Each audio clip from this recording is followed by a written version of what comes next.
Bonjour à toutes et à tous et je vous souhaite la bienvenue pour cette nouvelle analyse technique. Dans cette vidéo, je vais faire le point sur la valeur Ruby qui a clôturé ce vendredi 23 septembre 2022 à 22,59 €, moins 3,42%. Conformément à la réglementation, donc je dois annoncer si j'ai des positions sur cette valeur. C'est effectivement le cas puisque j'ai une position sur Ruby sur mon portefeuille PEA. Ici, nous sommes sur l'unité jour. Regardez le curseur en haut, l'unité jour. Alors, Ruby souffre depuis un certain temps sur les marchés financiers. Elle a publié début septembre des résultats excellents. Ruby a un très bon dividende qui n'a jamais baissé, comme celui de Total d'ailleurs. Et c'est vrai que cette configuration, là en jour, on pourrait penser que ce n'est pas mal effectivement. Hein? D'accord? Actuellement, vous voyez qu'il y avait une ébauche de reprise haussière avec le Kumospan ici, mais qu'en fait, il y a eu une rechute, ce qui fait que Ruby est dans un range. D'accord? Après, il est vrai que cette configuration n'est pas mal. On pourrait penser que le titre dessine une fondation et que finalement, cela va sortir par le haut. Après, nous voyons quand même qu'il y a un petit problème. C'est que le précédent plus haut ici est toujours plus bas que le précédent plus haut. D'accord? Donc les hauts de moins en moins hauts et les bas de plus en plus bas. Donc ça, c'est la petite inquiétude. Le plus bas, c'est ici, à 21,63 le vendredi 15 juillet. Pourquoi s'inquiéter? Parce qu'actuellement, les marchés ne vont pas bien. C'est clair que ce sont des marchés vendeurs. Donc, lorsque l'orientation est vendeuse, eh bien, les initiés vendent. D'accord? C'est-à-dire que si la société publie de bons résultats, c'est une bonne société, il y a un bon dividende, etc. Comme le marché est vendeur, il peut y avoir une panique et le titre peut s'enfoncer malgré que la société, effectivement, soit de qualité. Donc, on va maintenant poursuivre sur le trimestriel. Alors je vous ai parlé effectivement d'une figure qui pourrait laisser penser que Ruby va entamer un retournement. Et vous voyez qu'en trimestriel, il est vrai que Ruby s'approche du Kumospan trimestriel. Donc là effectivement, on voit tout de suite que le support important, ce sera SSA à 19,80 grosso modo.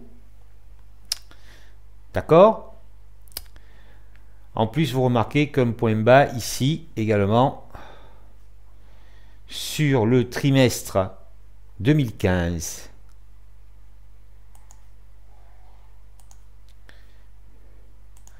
En fait, les 21,64 du mois de juillet, grosso modo, c'était le point bas d'avril 2015, donc ça a tenu. D'accord? Nous sommes au-dessus du Kumospan. Nous avons un support important ici représenté par SSA. Donc on pourrait penser effectivement que si les marchés continuent à baisser, on pourrait enfoncer le point bas des 21,63 €. C'est un range, c'est vrai, mais les hauts de plus en plus bas, les bas de plus en plus bas, donc ça pourrait arriver finalement que les 21,63 € soient enfoncés sur la valeur. Et là, bien évidemment, il ne faudrait pas que les chandeliers passent en dessous du Kumospan. D'accord? Voilà. Donc ce que l'on peut dire, c'est que pour l'instant, bien que ce soit pas mal, la situation actuelle des marchés financiers fait que Ruby pourrait finalement enfoncer les 21,63 €. Bon, ce n'est pas encore le cas. Peut-être que ça va tenir. D'accord? Peut-être que ça va tenir. Nous sommes dans un range.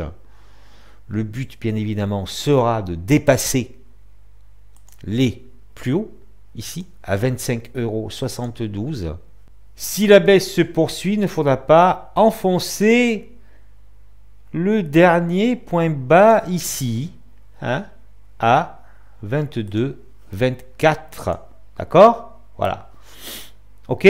Le prochain support pour Ruby est 22,24 avant les points bas de juillet 2022.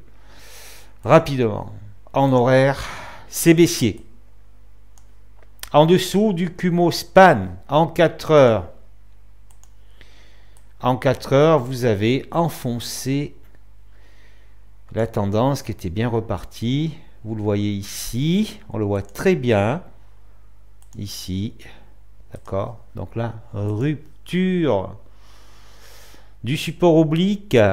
On essaie d'y revenir, de réintéresser. Là, ça part à la baisse. Donc là, pour l'instant, ça se transforme également en range au niveau de l'unité intraday 4 heures. Donc là, on semble se diriger vers les 22,24 €. Mais après, on ne sait jamais, bien évidemment.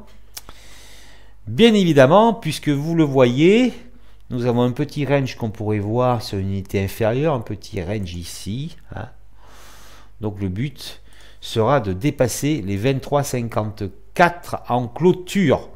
D'accord? Il faudra dépasser les 23,544 en clôture. C'est la première chose à faire. Là, c'est un doji en pince. Ok, donc peut-être, on verra lundi. Mais on peut aller chercher les 22,24 sur Ruby. Ruby est encore en tendance haussière lorsqu'on voit le trimestriel, mais attention, il s'approche dangereusement du Kumo Span haussier.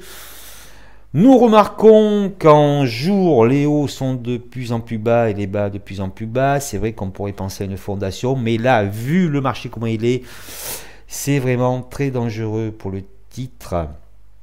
On ne peut exclure une rupture des 21,64 € d'un ralliement des 21,36 €, le plus bas du deuxième trimestre 2015.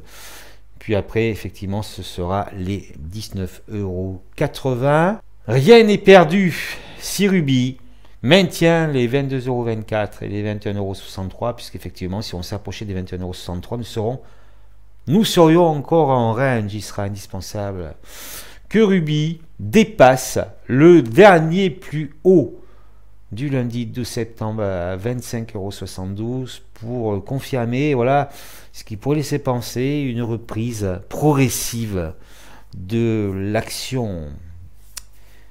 Je vous remercie de votre écoute. Soyez extrêmement prudents sur les marchés financiers.